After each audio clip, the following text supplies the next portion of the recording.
Vamos a un tema de salud pública que alarma por sus cifras. El Instituto Guttmacher, junto con la Fundación Oriéntame, realizaron una investigación de 2 años sobre la capacidad de las mujeres colombianas para planear sus embarazos y lo que sucede cuando no pueden hacerlo. El informe examina esta situación desde 1998 hasta el año 2008 y arroja preocupantes datos. Cada año en Colombia hay 89 embarazos no planeados por cada 1000 mujeres en edad reproductiva. El 67% de esos embarazos no son planeados y de estos, el 44% terminan en aborto. A la hora del aborto, miles de mujeres sufren complicaciones leves, graves o incluso la muerte por la poca atención en los centros de salud.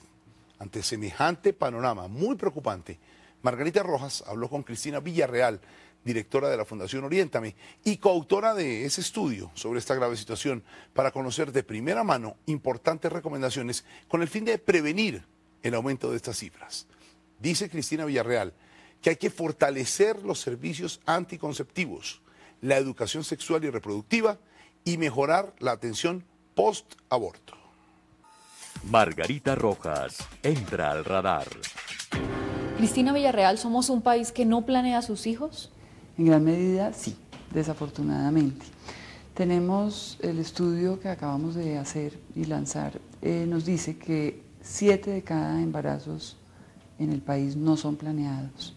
Y esa es una proporción realmente dramática y alarmante. ¿No planeados quiere decir no deseados? En la categoría de no planeados pueden entrar varias posibilidades. Entran los hijos que definitivamente no son deseados, o sea, embarazos que francamente no se desean. Esa es una categoría. Otra es la categoría de embarazos que no se planearon, pero en el momento en que se conoce la noticia se aceptan, se aceptan, digamos, más o menos bien.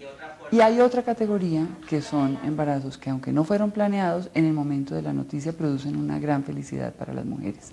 Esas 3 categorías están metidas dentro de la categoría de embarazo no planeado. ¿Quiere decir que estamos en una muy baja, digamos, en un muy bajo nivel ¿de qué? ¿De educación sexual, reproductiva o eso qué quiere decir? Desde nuestro punto de vista pensamos que efectivamente hay un problema de educación sexual universal, libre de prejuicios, ahí es donde nosotros creemos que hay que hacer un énfasis, y el otro énfasis es en el mejoramiento de los servicios de anticoncepción. La encuesta nacional de demografía y salud nos dice que el conocimiento de métodos anticonceptivos en Colombia es prácticamente universal. Y también nos dice que el uso de métodos modernos es bastante alto, está por encima del 70%.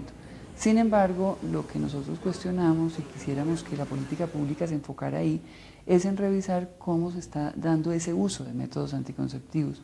Qué tanto las mujeres continúan usando el método una vez que lo inician, o lo abandonan, o se toman el método mal, solamente lo usan para el fin de semana, etcétera. Y hay mucho campo para recorrer en el tema de los servicios anticonceptivos. Pero si la gente conoce los métodos, ¿por qué están incrementando los embarazos no deseados? ¿Esa es quizá la conclusión más alarmante del estudio? De acuerdo, es una de las más alarmantes, sin duda alguna, y nuestra hipótesis es que, como decía, tiene que ver principalmente con el tema de la continuación en el uso. Técnicamente eso se llama adherencia al uso de métodos anticonceptivos. Una cosa es usarlo, que es lo que pregunta la encuesta de demografía y salud, pero otra cosa es cómo se usa, qué tan bien se usa, qué tan permanentemente se usa. En muchas ocasiones le piden a la mujer que haga un descanso de un método anticonceptivo cuando la evidencia científica muestra que los descansos no son necesarios y ahí suceden embarazos no planeados muy frecuentemente. Usted cita la encuesta de demografía y salud. Esta es por primera vez en las últimas 2 décadas que Colombia tiene, digamos, cifras certeras, un conteo certero. ¿Cómo realizaron el estudio? ¿Cómo obtienen las cifras ustedes? De acuerdo, el aborto es muy difícil de medir, en general en todos los países del mundo, pero en particular en países que tienen restricciones legales como es el nuestro. Entonces es necesario recurrir a métodos indirectos porque las estadísticas oficiales no son completas, precisamente por el tema de la ilegalidad, de la clandestinidad. Entonces, esta metodología, que es una metodología que usa el Instituto Guttmacher y que está totalmente avalada por la Organización Mundial de la Salud, parte de hacer una encuesta a las instituciones prestadoras de servicios de salud para ver cuántas mujeres se complicaron o entraron a las instituciones de salud en un año en particular por complicaciones de aborto. Y ahí obtiene el dato de mujeres que tienen complicaciones.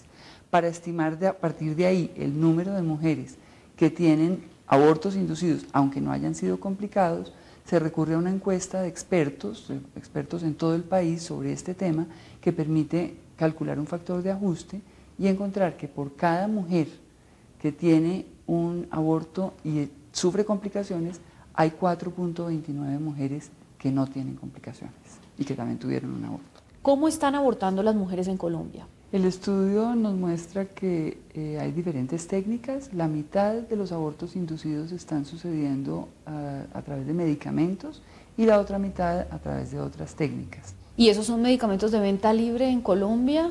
Pues en Colombia, en principio, ningún medicamento es de venta libre, se exige fórmula médica en las farmacias. ¿Y eso qué implicaciones tiene en el terreno? Es un medicamento, digamos, que está disponible en el mercado, pero con fórmula médica como está indicado por las normas. Usted toca el otro punto de la investigación. Una era embarazos no deseados, otra aborto. Llega además en un momento de pleno debate del tema en el país por la propuesta del Partido Conservador de echar atrás las medidas que en su momento adoptó la Corte Constitucional. ¿Qué es lo que han encontrado ustedes? De todas maneras, aparte del subregistro que menciona, hay un problema enorme de ilegalidad, o sea, igual los abortos se siguen haciendo en forma clandestina. Ese es un hallazgo muy importante del estudio y preocupante. De los 400.412 abortos inducidos que sucedieron en el año 2008, para ese mismo año encontramos que apenas 322 de esos 400.000 fueron abortos dentro de las 3 causales despenalizadas por la Corte Constitucional. Nuestra recomendación muy fuerte es que es necesario implementar esa decisión de la Corte mucho más fuertemente. Es decir, tenemos que combatir las barreras que están haciendo que muchas mujeres que seguramente están inscritas en esas 3 causales están teniendo que recurrir a abortos clandestinos e inseguros. Entonces necesitamos difundir más ampliamente la sentencia, necesitamos eliminar las barreras que están haciendo que las mujeres que tendrían posibilidad de tener un aborto legal tengan que recurrir a otro. Tenemos que capacitar al personal de salud, tenemos que ampliar la oferta. Un resultado muy preocupante es que apenas el 11% de las instituciones de salud del país que tienen servicios de ginecología y obstetricia están prestando el servicio de interrupción voluntaria del embarazo. Es decir, las mujeres no tienen a dónde ir en un servicio que es legal. O sea, en 5 años que lleva la sentencia, lo que se ha avanzado es muy poco. ¿Realmente puede decir uno que ha servido de poco? En estricta justicia, estos datos son del 2008, es decir, de año y medio después de la despenalización. Entonces, digamos que hay que matizar un poco esto. Yo creo que efectivamente falta mucho por hacer. Creo que hay un camino recorrido, creo que ha habido esfuerzos en el país, tanto desde el sector público y privado, pero sin duda alguna falta mucho énfasis en la implementación de esta sentencia que salva las vidas de las mujeres. ¿Qué encontraron ustedes en el estudio específicamente sobre este tema de mujeres que acuden al aborto, bien sea legal o ilegalmente? ¿Se está controlando esa tasa de muertes, de complicaciones? ¿Cómo se comporta? El aborto, según nuestro estudio, tiene complicaciones, produce complicaciones para una tercera parte de las mujeres que abortan. Es decir, hay 2/3 partes que no se complican, que no tienen complicaciones, por lo tanto, parecería ser que el aborto está siendo cada vez más seguro. Ese es un dato. Por otro lado, otro dato importante es la mortalidad materna por aborto en Colombia ha bajado de una manera importante.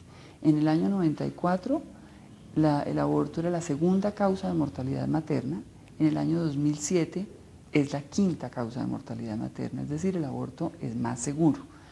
El otro hallazgo que es muy importante y preocupante es que para aquellas mujeres que tienen una complicación, esa tercera parte de mujeres que se complican, desafortunadamente tampoco todas las instituciones de salud están atendiendo las complicaciones del aborto. Solamente 4 de cada 10 atienden las complicaciones del aborto y por lo tanto hay un número importante de mujeres que se quedan sin atención médica a pesar de necesitarla. Pero cuando una mujer llega en peligro de muerte por un aborto mal practicado y le dicen no la atendemos, ¿eso es legal? Yo creo que incumple completamente con cualquier, digamos, respuesta de un servicio de salud, así no debería ser.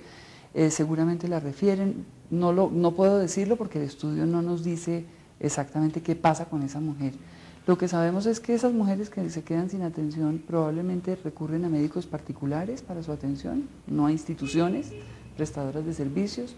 Otras probablemente su complicación no es tan severa y terminan, digamos, mejorándose sin atención, y otras definitivamente y muy gravemente pueden morir.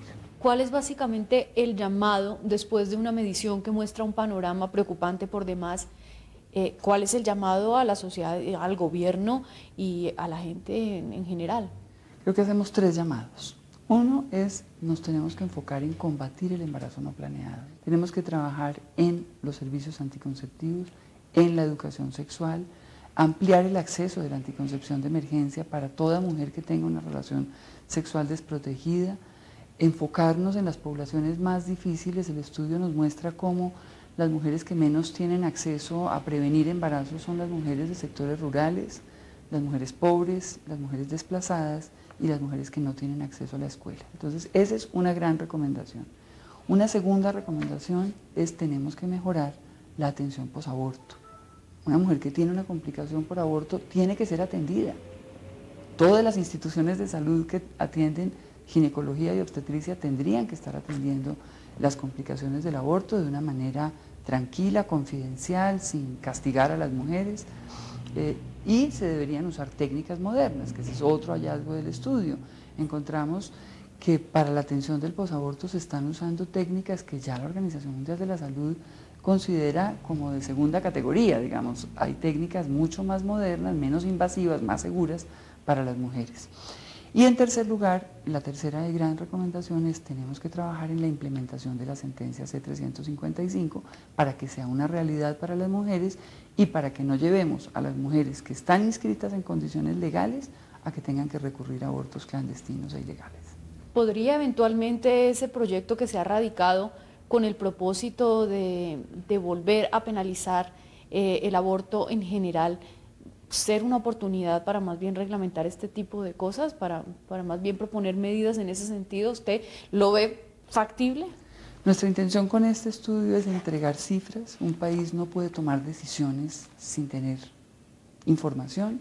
Esa es nuestra intención, que este informe le sirva a las autoridades, a los partidos, a los legisladores, para tomar decisiones y diseñar política pública de manera informada. Pues ojalá, sin duda es una gran herramienta y ya veremos el legislativo hacia dónde se inclina. Muchas gracias por estar en el radar. Gracias, Margarita.